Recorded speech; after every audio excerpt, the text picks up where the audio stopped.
আমরা অনেকেই ভেবে পাই না ইসলামের নিজস্ব রাষ্ট্র ব্যবস্থা থাকার পরও মুসলিম রাষ্ট্রগুলো মানবরচিত আইন দিয়ে পরিচালিত হয় কেন। যেমন বাংলাদেশ, পাকিস্তান, ইন্দোনেশিয়া, মালয়েশিয়া ইত্যাদি রাষ্ট্রগুলোতে কোটি কোটি মুসলমান বসবাস করেন।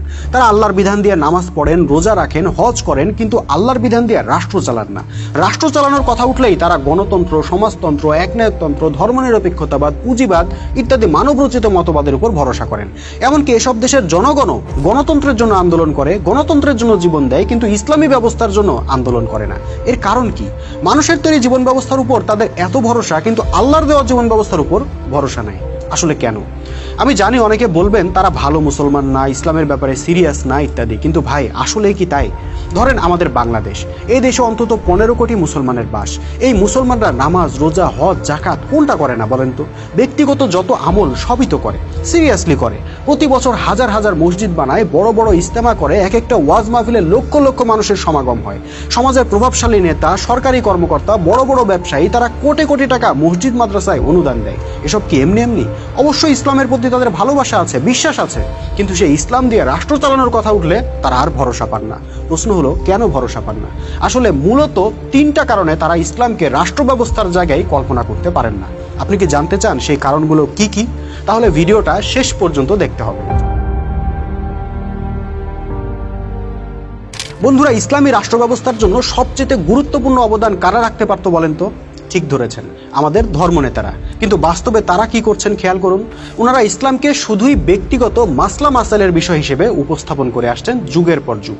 তাদের ওয়াজ, খুতবা, বয়ানগুলো শুনেন, দেখবেন ঘন্টার পর ঘন্টা ওনারা অজু, গোসল, ঢিলা, কুলুক, দাড়ি, টুপি, বোরকা, হিজাব, মেসওয়াক ইত্যাদি ব্যক্তিগত বিষয় নিয়েই ওয়াজ করতে ভালোবাসেন। এসবের নিয়ম পদ্ধতি নিয়ে তর্ক বিতর্ক করেই অনেক মজা পান। কে কোথায় হাত বাঁধলো, কে আমিন জোরে বলল, কে তারাবি কত রাকাত পড়লো, কে নবীকে মাটির তৈরি বলল, কে নূরের তৈরি বলল, এগুলোই যেন তাদের কাছে ইসলাম।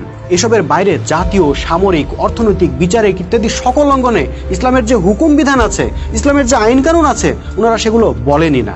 তো মানুষ কিভাবে ইসলামী রাষ্ট্র ব্যবস্থা সম্পর্কে জানবে? কেন আগ্রহী হবে?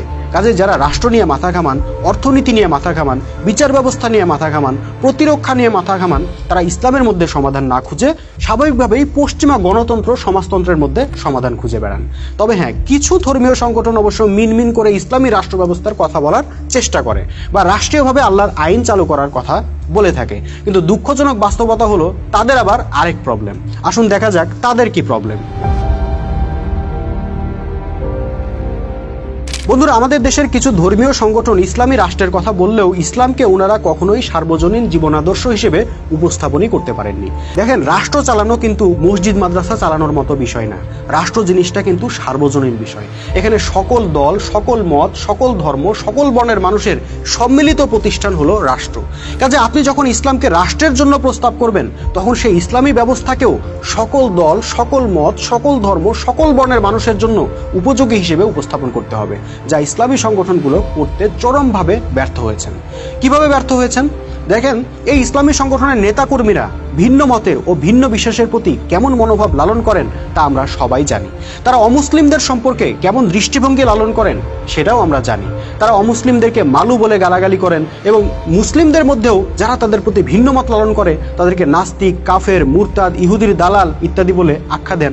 এই সমস্ত কিছুই কিন্তু আমরা দেখে আসছি। কাজে ওই সংগঠনগুলো ক্ষমতায় গেলে বা তাদের আদর্শকে রাষ্ট্র ব্যবস্থায় প্রতিষ্ঠা করলে সেটার ফলাফল কি হবে সেই নমুনা বুঝতে জনগণের আর কিন্তু বাকি নাই। সেই রাষ্ট্রটা যে সবার রাষ্ট্র থাকবে না, একটা নির্দিষ্ট উগ্রবাদী গোষ্ঠীর চারণভূমিতে পরিণত হবে, তা বুঝতে কি কারো আর কোনো বাকি থাকে? কাজে ওই ধর্মীয় সংগঠনগুলোর সাম্প্রদায়িক মনোভাবের নিচে ঢাকা পড়ে যায় ইসলামের সত্যিকারের সুমহান উদারতা ও সমতার বাণী। বন্ধুরা, এই হলো আরেক দুঃখজনক বাস্তবতা। নারী সমাজ হলো রাষ্ট্রের অর্ধেক, অথচ সেই নারীদেরকে ইসলামের নামে বারবার অপমান করা হয়। তথাকথিত ইসলামী সংগঠনের নেতা, কর্মী ও ধর্মনেতারা তো পারলে আজকেই দেশের সমস্ত নারীকে ঘরের বাইরে যাওয়া নিষিদ্ধ করে দিত, কিন্তু পারছে না, কারণ সেই ক্ষমতা তাদের হাতে নাই। সেকুলার রাষ্ট্রের আইন কানুনের সুযোগ নিয়ে এবং ওই ধর্মনেতাদের চোখ রাঙানি উপেক্ষা করে আমাদের নারীরা কোনো রকমে চাকরি বাকরি, ব্যবসা বাণিজ্য, পড়াশোনা চালিয়ে যাচ্ছে। তাহলে এই নারীরা কিভাবে, কোন যুক্তিতে মানবরচিত আইন বাদ দিয়ে ইসলামী ব্যবস্থার পক্ষে দাঁড়াবে আপনিই বলেন? তারা তো চিন্তা করবে ইসলামী রাষ্ট্র ব্যবস্থা প্রতিষ্ঠা হলে তাদের সর্বনাশ হয়ে যাবে। তখন নারী বিদ্বেষী হুজুররা আরো শক্তিশালী হয়ে উঠবে এবং তাদের নারী বিদ্বেষী ফতোয়াগুলো মাহফিলের মঞ্চের মধ্যে সীমাবদ্ধ না থেকে বরং রাষ্ট্রীয়ভাবে কার্যকর করা শুরু হবে। ফলে রাষ্ট্রের অর্ধেক অংশ নারীদের পরিণতি হবে ভয়াবহ, যার নমুনা আফগানিস্তানে দেখা গেছে। সুতরাং ইসলামের প্রতি অগাধ বিশ্বাস ও ভরসা থাকার পরও আমাদের নারীরা ইসলামী ব্যবস্থার পক্ষে বা ইসলামী রাষ্ট্রের পক্ষে সমর্থন দিতে ভয় পান। আমাদের দেশের কথিত ইসলামী সংগঠনগুলো মাঝে মাঝে নিজেদেরকে খুব নারী বান্ধব হবার ভান করলেও নারীদের মধ্যে তারা কখনোই এই অনুভূতিটা জাগ্রত করতে পারেনি যে ইসলাম প্রতিষ্ঠার পরও নারীরা সকল কর্মকাণ্ডে অংশগ্রহণ করতে পারবে। তারা এই কথা বলতে পারেনি যে নারীদেরকে বাক্সবন্দী করা রাষ্ট্রের লক্ষ্য হবে না, বরং নারীরা যাতে নির্ভয়ে নিরাপদে টেকনাফ থেকে তেঁতুলিয়া হেঁটে যেতে পারে সে নিরাপদ সমাজ প্রতিষ্ঠা করাই তাদের উদ্দেশ্য হবে। যেহেতু সেই ভরসা নারীরা পায়নি, তাই মন্দের ভালো হিসেবে মানবরচিত ব্যবস্থাকে ভরসা করছে যুগের পর যুগ, যদিও মানবরচিত ব্যবস্থাগুলো নারীদেরকে বরাবরই ভোগ্য পণ্যের বেশি কিছু ভাবেনি। বন্ধুরা, এখন আশা করে বুঝতে পেরেছেন কেন ইসলামে বিশ্বাসী হবার পরও, আল্লাহ, রসুল, কুরআন, হাদিসে বিশ্বাসী হবার পরও, নামাজি, রোজাদার, হাজী সাহেব হবার পরও আমাদের দেশের বিরাট সংখ্যক জনগোষ্ঠী রাষ্ট্রীয়ভাবে ইসলামের বিধান প্রতিষ্ঠার চিন্তা করতে ভয় পান। আসলে এর জন্য জনগণ দায়ী নয়, দায়ী ওই গোষ্ঠীটা যারা ইসলামের ধারক বাহক হিসেবে নিজেদেরকে জাহির করেন কিন্তু ইসলামকে রাষ্ট্রীয় পরিমণ্ডলে প্রতিষ্ঠা করার উপযোগী হিসেবে উপস্থাপন করতে ব্যর্থ হন। এখন প্রশ্ন হলো, তাহলে উপায় কি? বন্ধুরা, উপায় কিন্তু একটাই। যেই উগ্রবাদী সাম্প্রদায়িক নারী বিদ্বেষী গোষ্ঠীটা এতদিন ইসলামকে রিপ্রেজেন্ট করেছে, যারা নিজেদেরকে ইসলামের সোল এজেন্ট, ইসলামের ধারক বাহক হিসেবে নিজেদেরকে জাহির করেছে, তাদেরকে বয়কট করে আমরা নিজেরাই ইসলামের ঝান্ডা হাতে তুলে নিতে হবে। আমরা যারা সাধারণ মানুষ আছি, হয়তো মাদ্রাসায় পড়ি নাই, হয়তো ইসলামী সংগঠনের 100টা বইয়ের সিলেবাস কমপ্লিট করতে পারি নাই, হয়তো অনেকে লেখাপড়াও জানি না, কিন্তু আমরা তো ইসলামকে রাষ্ট্রীয় জীবনে দেখতে চাই।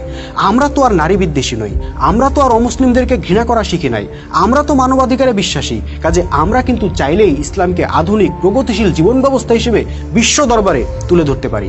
ওরা কেন ইসলামকে প্রতিনিধিত্ব করবে, বরং আমরাই ইসলামকে প্রতিনিধিত্ব করতে পারি। হ্যাঁ, তখন ওরা হয়তো আমাদেরকে দেখে হাসবে, ট্রল করবে, যেভাবে সাহাবীদেরকে দেখে আবু জাহেলরা ট্রল করতো।